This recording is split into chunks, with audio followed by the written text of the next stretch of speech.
Bulavinaka and welcome to For the Record. Our guest tonight is the Chief Executive of the Fiji Roads Authority, Mr. Neil Cook, talking about the various projects being undertaken by the FRA around the country. Mr. Cook, good evening and thank you very much for coming on the show. Good evening. And we're also joined by our usual panelist, Joshua Tuere from the Fiji Sun. Just getting into it, Mr. Cook, there have been various projects being undertaken around the country. The FRA has had time to basically delve into different parts of Fiji to work in areas where there's an urgent need. What would you say overall is the picture right now in terms of the roading network and the work being undertaken by FRA? Look, I think the authority and our various suppliers have made excellent progress over the 2 years, just over 2 years we've been in operation. From the start of the reform, this was recognised as probably a 7 to 10 year program to arrest the decline that was well underway, and 2 years in, I think we're on track, and that's across the board, urban areas, rural areas. You mentioned urgent need. Really, that urgent need was and remains everywhere, other than where we've managed to get to over those first 2 years of operation. What kind of setbacks have you had since you started? Obviously, one concern has been the weather. Look, the weather's isn't for us and can't be for anyone who works for us an excuse when working in Fiji. The weather is what it is, and you have to deal with that. So I wouldn't describe the weather as a setback for us. If anything, in the last 2 years, we've been relatively lucky in terms of being left alone by the various cyclones that have moved near to Fiji but haven't really come in and hit us. So weather aside, the challenges are probably in those things that are outside of our control, or that we're trying to influence and modify the way of doing things in other areas of the Fijian economy. So in particular, we struggled initially with gravel supply across the country. On Viti Levu now, that's substantially dealt to. We still have issues with quantity and quality of aggregate gravels in the north, and that has certainly hampered our progress in that area. Now, that's a combination of the processes that exist within government for getting permission to extract gravels. They are what they are. We have advice to various ministers about what might be done to streamline some of those processes, and we'd expect those sorts of things to start coming through as government continues its reform processes. On the quality side of things and quantity, we are seeing more and more investment by industry as they see the investment continuing. Quite understandably, they took a little while to get the confidence that this was going to continue, and that investment in plant and machinery worth hundreds of thousands of dollars was worthwhile for them. That's happening now, and I think we will see these things continue. So gravel, other products similarly, just supply chain issues and process within government or other agencies that sometimes weren't set up as to sort of be as streamlined as what we had been. Naturally, naturally, in a lot of these projects, the Fiji Roads Authority would have to work with agencies such as the Fiji Electricity Authority and the Water Authority of Fiji. Have you been able to find a balance where you can meet your needs in terms of doing the roadworks, while not interfering in their work or finding a way around some of these obstacles? Look, this is not a Fiji challenge, this is just a challenge for engineering projects. So we are finding that balance, and we work very hard with those other agencies to try and do the best for Fiji. And what we don't want to see, in particular, is brand new roads being dug up in 2 to 5 years' time because the water pipes are now leaking or the sewers need replacing.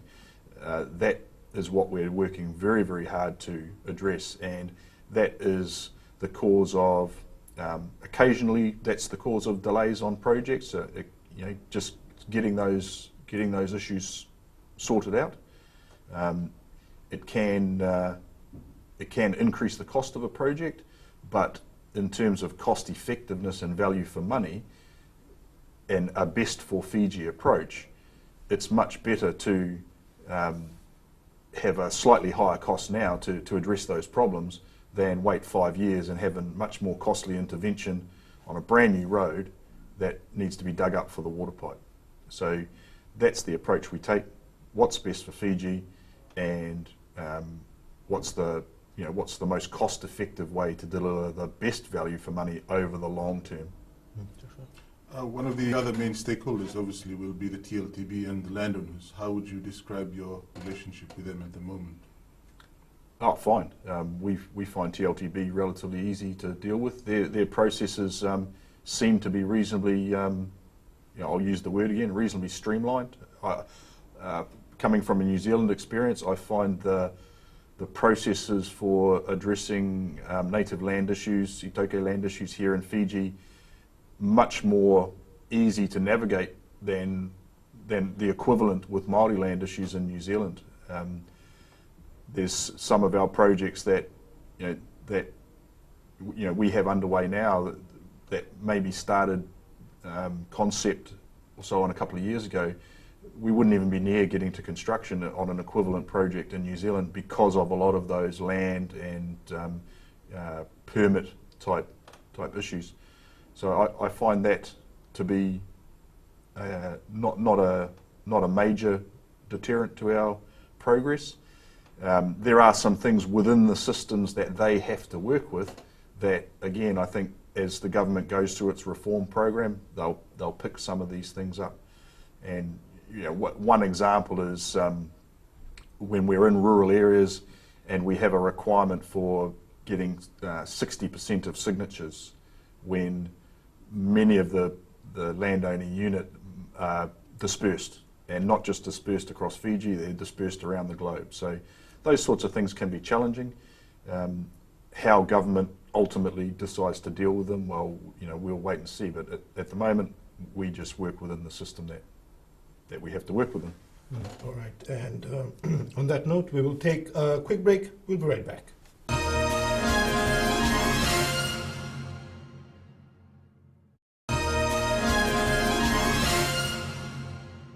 Welcome back. Our guest tonight, the Chief Executive of the Fiji Roads Authority, Neil Cook. Before the break, Neil, you mentioned the confidence that the industry has in the FRA and the work that's going on. I've noticed that a lot of local contractors are now being hired for some of the work that's going on. Is it that they're able to now meet the requirements of the authority in terms of the quality of work? What's actually happened? Is it that there's so much to do that you need more contractors? Probably a combination. There's been a number of local contractors who have been involved right from the start. They were employed as subcontractors to our maintenance contractors, and they continue to do that work. So through that association that they've seen what we're expecting, and the successful ones have adapted. They've improved their training of their staff. I think everyone can see the vast improvement in traffic management across Fiji. We're not there yet with everything, but that's one example of the transfer of knowledge and improvement of practice that's come about. So on the back of their general increase in capability from working as subcontractors, we've then seen a number of those local contractors bid for work in their own right, particularly on our rural roads contracts, which are a lot less complex. They still require a level of capability, but not as complex as doing a major project in an urban environment. But we have also had successful local contractors, particularly on footpaths and curb and channel type work. So look, we're very pleased with the progress some of them are making.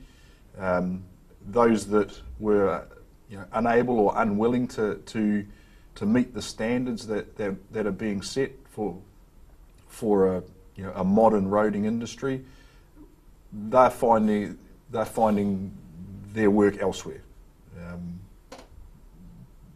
Where that is, I'm not too sure, but they'll be keeping busy on things that don't require quite the same level of capability as what we expect. And given what you've said, you would stand by the quality of work that's being done right now. Have there been incidents where you've had to go back and tell your contractors, no good? Oh, look, absolutely, but make no mistake, that's not a Fiji issue. That's worldwide. Every project has the potential for things to go not quite right. And I think with roading in particular, we need to understand that you're not dealing with products like, for instance, gravels that are 100% reliable. You can do sampling and testing and you think everything's okay, but you can get a little patch of that isn't quite right, and you can get failures soon after construction. So, these things happen. This is not, that's not necessarily a reflection of poor construction practice or anything. It can be, but not necessarily. And so we have had issues. We have had issues with the local Fijian contractors. We have had issues with the New Zealand contractors. We have had issues with the Chinese and Malaysian contractors. That's not unusual. That's why we're here. So they do their job properly first time. But if they don't, and when things inevitably go wrong from time to time, someone's there to take them to account and get it redone. And the beauty of having private contractors is that it's at their cost. Have you penalised any of these contractors? Or is it just that they have to? The penalty is built in. Mm-hmm. The rework is done at their cost. So if they have to go back once, twice, 3 times, they get paid once. And that's a big part of their motivation to do it right. Do it right first time. You have a massive budget, and that's Fijian taxpayers' money. Absolutely. And what guarantee do you have in terms of checks and balances that every dollar spent will be money well spent, and this is in the context of corruption and ongoing concerns? Yeah, well, I mean, the Fiji Roads Authority was established right from the start to really try and minimise the ability for that to happen, and to address problems that were seen in the previous regimes. So there's a range of things. We have very, very strict processes around tendering, very transparent processes. Every tenderer knows how we're going to evaluate things, whether that's primarily on price or whether there are other factors that we're going to give a weighting to. We have independent oversight of tender processes in some circumstances. So for a major contract, we will actually engage an independent probity auditor to overview what the evaluation team does. When we get into the contract proper, there are multiple layers of checks and balances. The supervising consultants are independent from the contractor. They're engaged by but independent from the FRA. They certify payments to a contractor. Then we have people within FRA who are checking and approving that. So again, another check and balance. We then have a range of audit regimes within FRA. We have what you would typically see as a financial services consultant doing audits on payments and such like. We then also have specialist contract experts who will come in and look at a project from top to bottom and give us advice on anything that looks like it needs to be addressed. And then coming in right over the top of all that is the fine Office of the Auditor General of Fiji, who audits us every year for a financial audit. which addresses those, the vast budget that we have, but they also do other audits, compliance audits. Are we sticking to the policies that are in place? So if the Auditor General decided to turn up at your office, say, this afternoon, can you confidently say that all your books are in order? Oh, absolutely. Absolutely. And the auditor, the Office of the Auditor General is regularly in our office, and rightly so. We understand the accountability that's upon us. We definitely understand the significance of the trust placed in the organisation to steward that money effectively. All right, with that, we will take another break. Don't go anywhere. We'll be right back.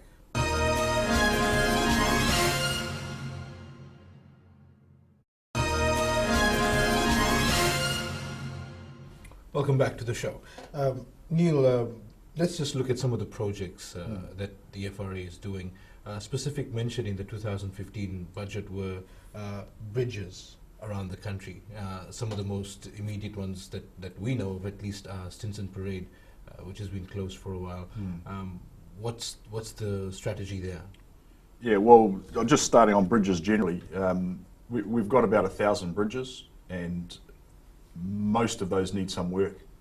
There's about 300 that need some serious work, and a subset of that is 100 that we're very, very concerned about. So that's where our focus is. Stinson Parade and Watuanga bridges were closed. For easing congestion, we put a Bailey Bridge on top of Watuanga, and that's been in operation successfully for a year or more now. Stinson Parade, that was closed. Our initial intent was that would probably stay closed for about 5 years, primarily because whilst inconvenient, there was a detour available. It added some time onto the journey out of Suva, but compared to the vital links that we have in the rural areas, whereby if a bridge fails, we're cutting off thousands, potentially hundreds of people, and they can't get out to go about their daily lives. So that's the sort of decision making we have to go through. Thankfully, the government of China and the government of Fiji have come to some arrangement around some grant funds, and those are being used to progress designs and construction on both the Watuanga and the Stinson Parade Bridge. Both of those are at the stage now where designs are underway. We're working on the required land acquisition. For instance, in Stinson Parade, we are going to be realigning the bridge so it better lines up with the new construction work we did down Harris Road a year ago, just creating a much better flow through there. That requires the demolition of a currently disused Fiji Ports building, so we have to go through a purchase process for that. So all these things are underway, and we would expect to see construction start on those bridges probably towards the end of this year. So far as the other 100 or so that you said are urgent for the FRA. Of course, we have to keep in mind that this is not just patchwork or similar to working on land. You have rivers and streams and in some instances ocean involved. So we have we're working through the process, and at the moment we've currently got in 2 packages we have 10 bridges out for replacement. So those projects will start. Well, they're underway now. They're design build projects, which means the contractor, usually with a sub-consultant, undertakes the design. We approve it, and then they undertake the construction. So those will be underway.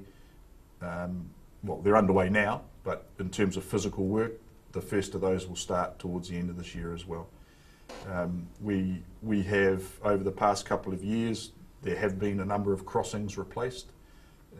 These are much easier to get going than a major bridge. Generally a lot less issues with them.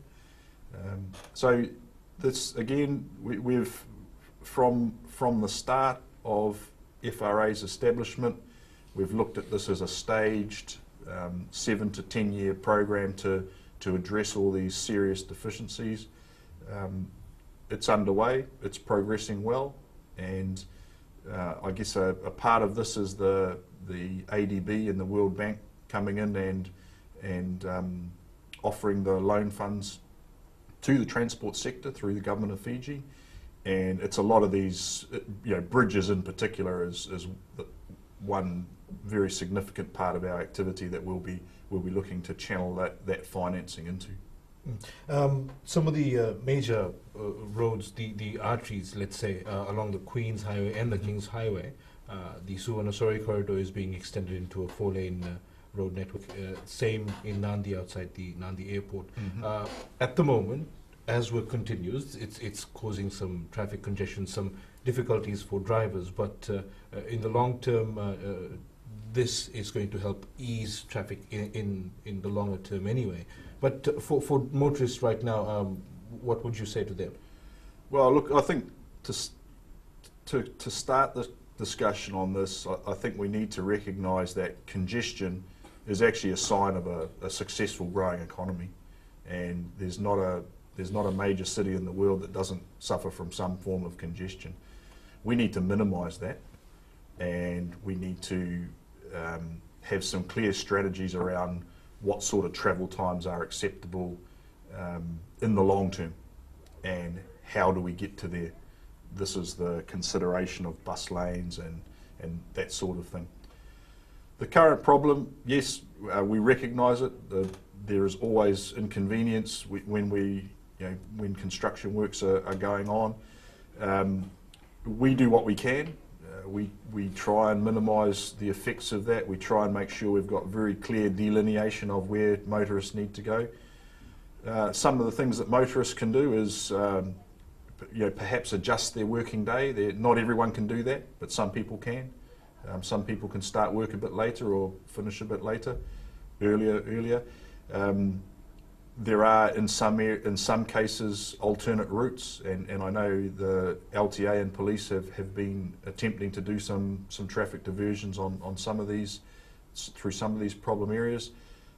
Really the best thing we can do is just get on and do the job as quickly as we can, and for that main area of open cut that's there at the moment on the Suvarnasori corridor, we'd expect that to be wrapping up to completion within the next few months, and hopefully from there people will quickly forget the pain that we've gone through in this interim period. Joshua? From a human resource and capacity building perspective, you obviously need overseas contractors for the more technical work. How do you see FRA in terms of passing on skills to local contractors and building capacity locally for your kind of work? Yeah, look, again, I think this is a multifaceted issue. So a quick response to that is we actually require through all our tenders over a certain value that that tenderers demonstrate to us how they're going to do that. And it can't just be, we're going to hire a few labourers. We want to see what training plans they're going to have, and we want to see that they are actually employing local people in responsible positions and giving them opportunities to develop. So that's one way in which an overseas contractor will assist with building local capability. And I think it's probably quite important to recognise the self-interest of those contractors as well. Quite simply, every expatriate that they can replace with a local probably means they make more money, because as everyone can appreciate it, it's more expensive to get expatriates in to do this work than it is to engage local people. But there's another element to localisation, and that is similar to the likes of Coca-Cola or Colgate-Palmolive. These are international brands that build a Fiji business, and really I think at some point we will start to see these businesses that are currently seen as overseas businesses, they will become more and more Fijianised, and we will see the effects of their training programs. We will see the people fronting for them at management level as being Fijians, and eventually they will just be seen as another Fijian company. That's part of an international, a wider international network. And we'll have to take a break here, Neil. We'll be right back. Don't go anywhere.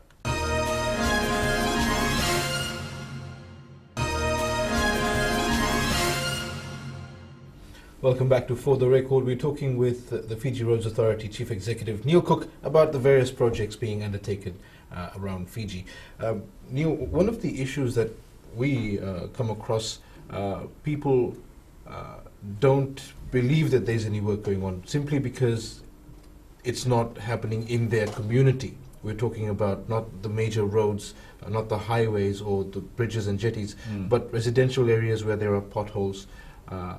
One example would be in Nandawa, another could be in Lami, but various parts of the country where these small residential areas may not be getting the attention they need. Is there a particular reason for that, or is it that the focus is more on a national level? Oh, look, I mean, we definitely try and get to everywhere, but there is, even with a significant budget, as I said right at the start and repeated, we're in year 3 now of a 7 to 10 year program.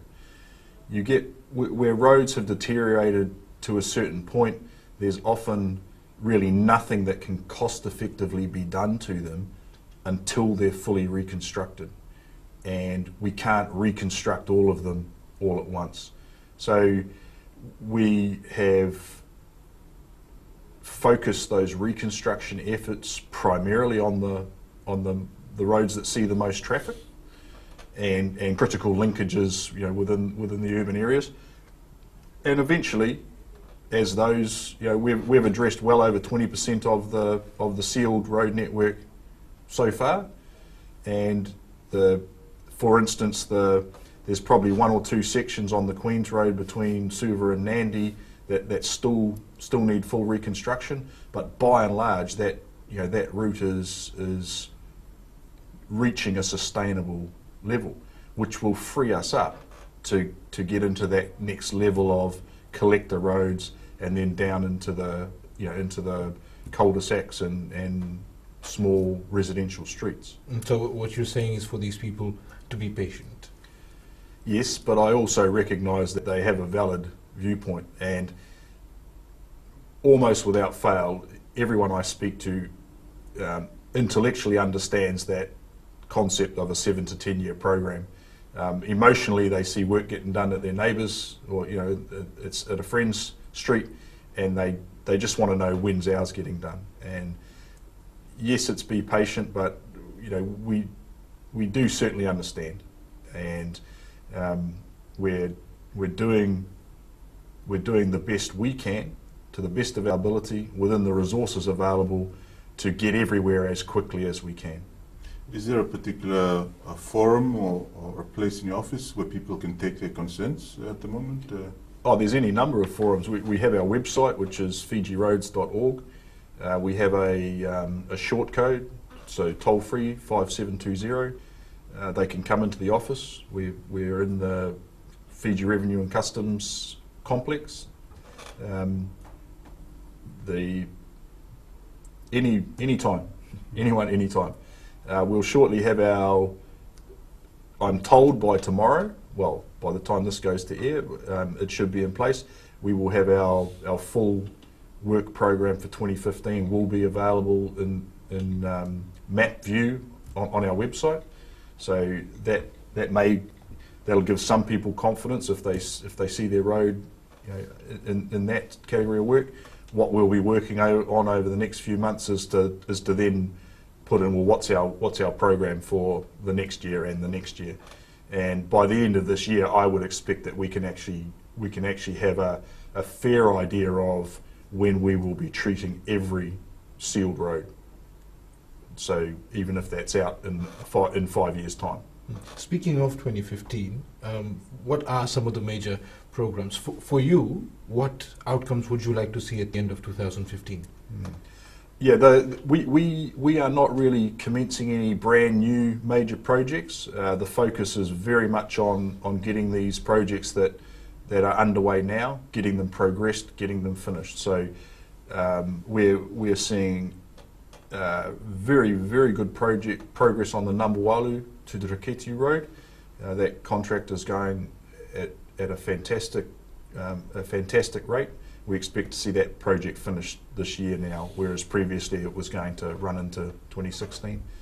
Butha Bay, it's another one that's coming to completion. The Sawani to Siria Road, another one that's been underway for the last couple of years, coming to a conclusion. And then in the urban areas, you mentioned the four-laning projects. So the work that's currently underway, we should see substantial completion of most of those projects this year in the Suva area, and we then have recently awarded the final section of the Suva to Nausori corridor, and that will commence work later this year. The Nandi project, again, substantial progress has already been made. We will expect to see that continue. That's our major works. And then we have what we call our renewals program, which is where we go into existing roads and rebuild them, or do the patches and then put a new coat of tar seal over the top of them. Have you on? I see a lot of heavy trucks out on the roads, and I think a lot of people are worried about wear and tear of the new roads. What's your approach to that? Look, absolutely. Yeah, thanks for asking that question. This is an absolute major problem for Fiji. One of the most critical issues facing Fiji is to get control of overloaded vehicles. We've done some modelling, some calculations on some of the loads we have seen, which tells us that if we had significant volumes of these overloaded trucks, and in this case they were carting gravel, road pavements that we would expect to have a design life of 20 years or more would be getting destroyed within a couple of years. Neil, I'm sorry, I'm going to have to pause you for a second there. It's time to take a break. We continue. Oh man, I was just We'll be right back. Stay with us.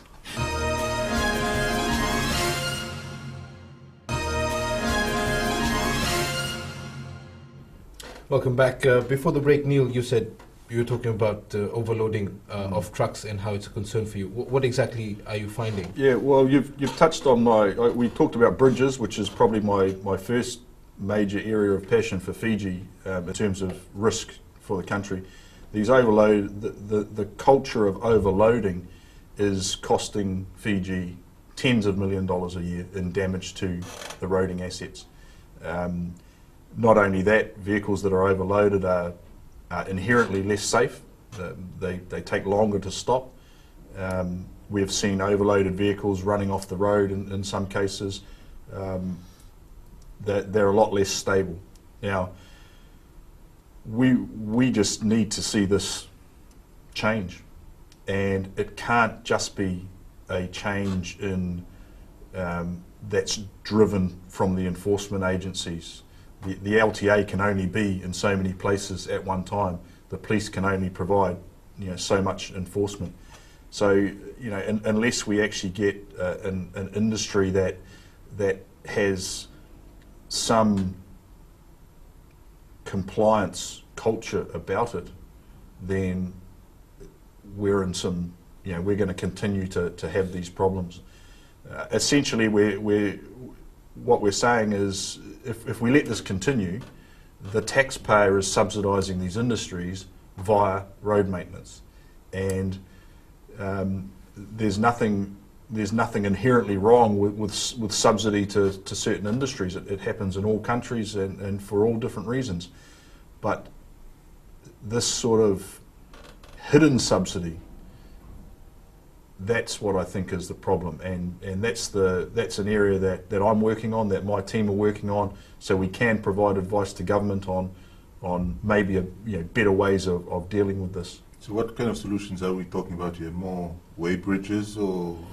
Well, there's in any engineering or infrastructure environment, we talk about the 3 E's: engineering, education, and enforcement. Now, engineering, we could build roads to take these vehicles, but would be simply unaffordable to Fiji, and really it's unnecessary. Engineering on the other side is the type of vehicle that's being used, because it's not really just about how much weight is on the back of a truck. It's how many axles, how many wheels that weight is going down through into and putting pressure on the road itself. So one of the ways that a weight can be distributed better is to have more axles on the truck. If we look at logging trucks, for instance, very, very common in other jurisdictions that you would see what we would call the tractor unit, the main truck, and then they will have a trailer behind them. There's no good reason why that can't happen in Fiji. So they can take the same load, or maybe even a slightly bigger load, without causing damage to the roads. So who should take responsibility for that? You know? Well, that really will become a government policy matter. One school of thought is, let's just enforce the law as it stands and essentially force these industries to comply. I don't know that that's necessarily a totally effective way of trying to deal with the problem. But when we're talking about tens of $millions a year in additional cost to taxpayers, perhaps there are other solutions, and those are decisions for people higher up the chain than me. But what I can do and what my team at FRA can do is provide good advice to government about what some of those solutions will be. Does this have the potential to derail all the progress that the FRA has been making in the last few years? Look, I wouldn't say it would derail all the progress, but you can't have a section of the transport sector imposing tens of $millions worth of additional wear and tear and not have an effect. So that's really all I can say. It is having an effect. We can see it's having an effect, and what we do find with just in terms of the dynamics of a road pavement is that it's when it's young, when it's new, that the problems can often be worse, which may sound like it does, doesn't make sense, but when the new tar seal's put down, it's a lot more fragile than when it's had a period of time to I guess, in simple terms, to settle down. Let's look at the other issue of drainage. During heavy rains, in some of the areas that have never had floods, we've had localized flooding in the last few years, Watuanga being an example. Does that pose a problem for the FRA, and to what extent are we talking about? Just some localized areas, or is it a bigger problem? There are certainly areas of Fiji that have significant issues with flooding. For us, it's not a major issue. So when you have a pavement that gets covered with water and traffic drives on it, there will be a lot of there can be a lot of damage caused to that road surface. Excuse me. Our main issue with drainage is draining the road pavement, so keeping the drains clear so that the water's not on the road, and that's just a part of road maintenance, really. I don't see it as any major issue. There are areas where there are concerns because the road goes underwater frequently, and those are generally issues that are much wider than anything the roading authority can take care of. These are significant drainage issues on large catchments, and Nandy's a perfect example. You know, there's not really much you can do to the roads to avoid the fact that there's a river system that floods in, you know, on a fairly regular basis. So we look after our road drainage. We take great care to try and ensure that anything we do with drainage, you know, doesn't impact on someone's private property. And you know, beyond that, I guess our role is to work with anyone who's looking at the wider issues in any particular catchment. All right. With that, Neil, unfortunately, we've run out of time for the show. Thank you very much once again for being with us. Joshua, thank you very much for attending. That was the show for tonight. Remember, if you have any comments or questions, you can email us for the record at fbc.com.fj. We'll be back again next Sunday. Until then, good night.